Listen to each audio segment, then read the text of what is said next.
이 일이 발생했을 당시 저는 중3이었습니다. 그저 지극히 평범한 중학교 남학생이었습니다.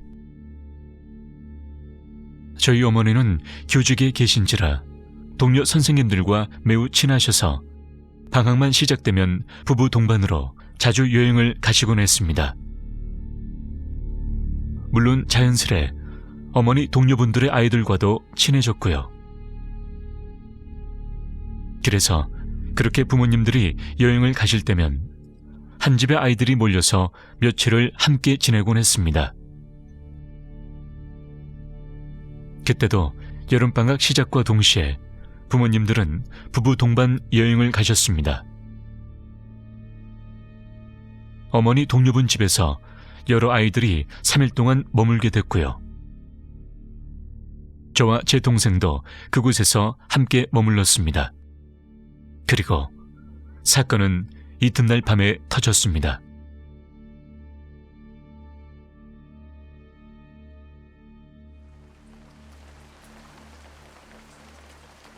당시 저는 축구 게임에 푹 빠져 있었습니다. 오전에 놀다가 그 집에 들어가니 우리 중 가장 나이가 많은 누나가 오늘은 밖에서 저녁을 먹으러 나가자고 했습니다. 전 피곤하고 게임도 하고 싶은지라 집에 있겠다고 말했습니다. 그러자 그 집 동생 녀석도 자기도 집에서 TV를 보며 라면이나 먹는다고 했습니다.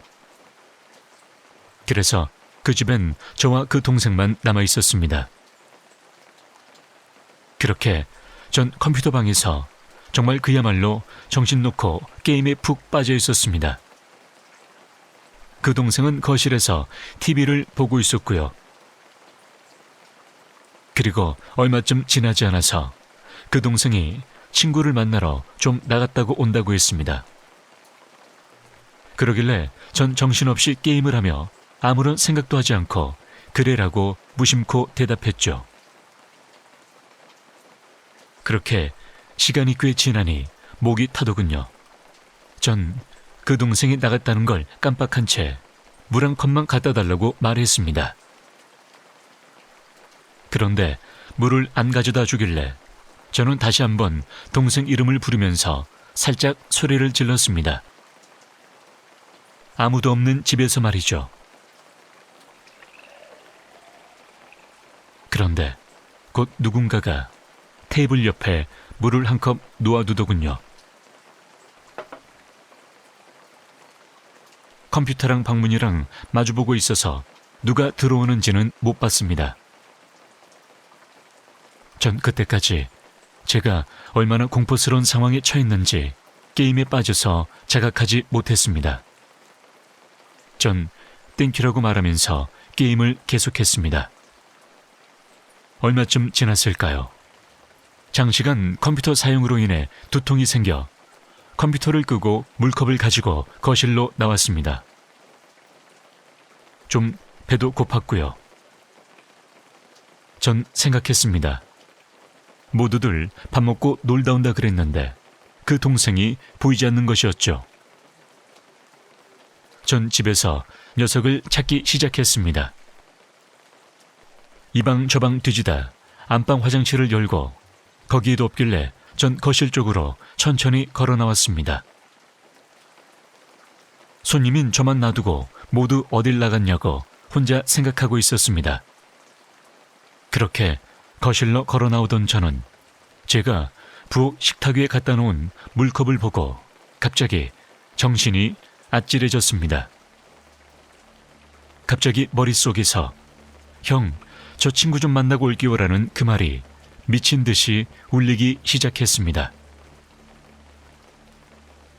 그리곤 저도 모르게 욕이 흘러나왔습니다. 너무 무서워서 말이죠.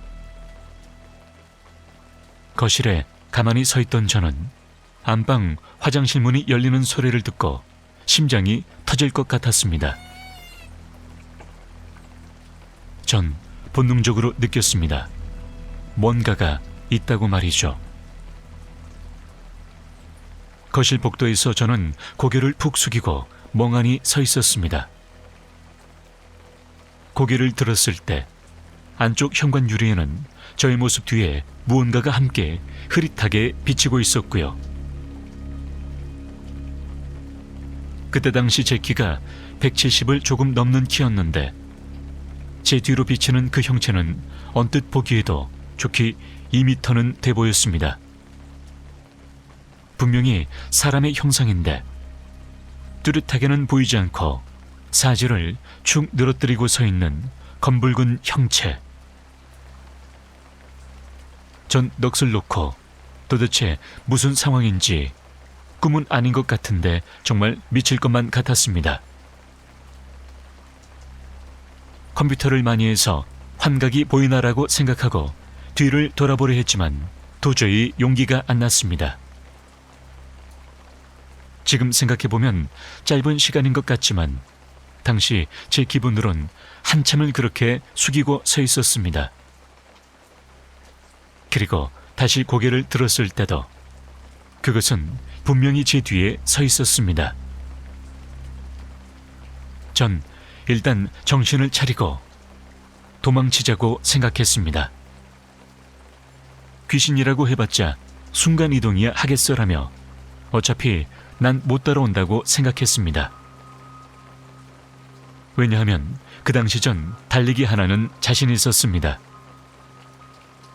그래서 속으로 셋만 세고 뛰자 그렇게 생각하고 그 짧은 시간에 머릿속으로 뛰어서 문 열고 도망치는 걸 수도 없이 연습했습니다. 그렇게 마음을 다잡고 하나, 둘, 셋. 전 걸음을 떼는 순간 심장이 멎는 줄 알았습니다.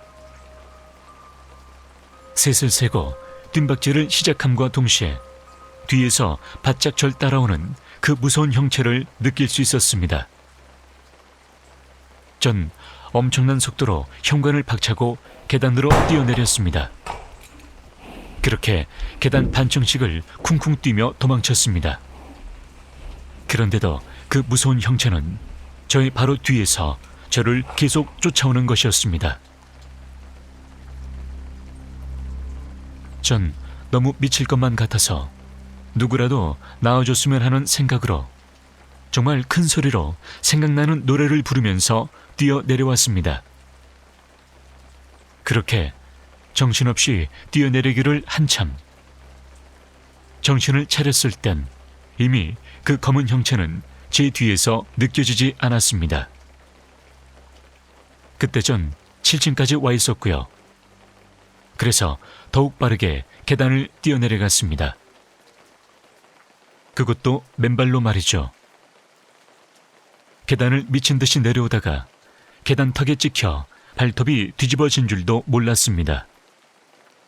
그렇게 아파트 벤치에서 맨발로 한참을 애들이 오길 기다렸습니다. 얼마 후 애들이 돌아왔고 전 제가 겪은 일을 말해줬습니다. 어린아이들은 무섭다고 울었고 형 누나들은 왜 애들 놀라게 그딴 소리를 하냐며 그만하라고 화를 냈습니다. 그래서 전 그럼 지금 당장 올라가 보라고 말했습니다.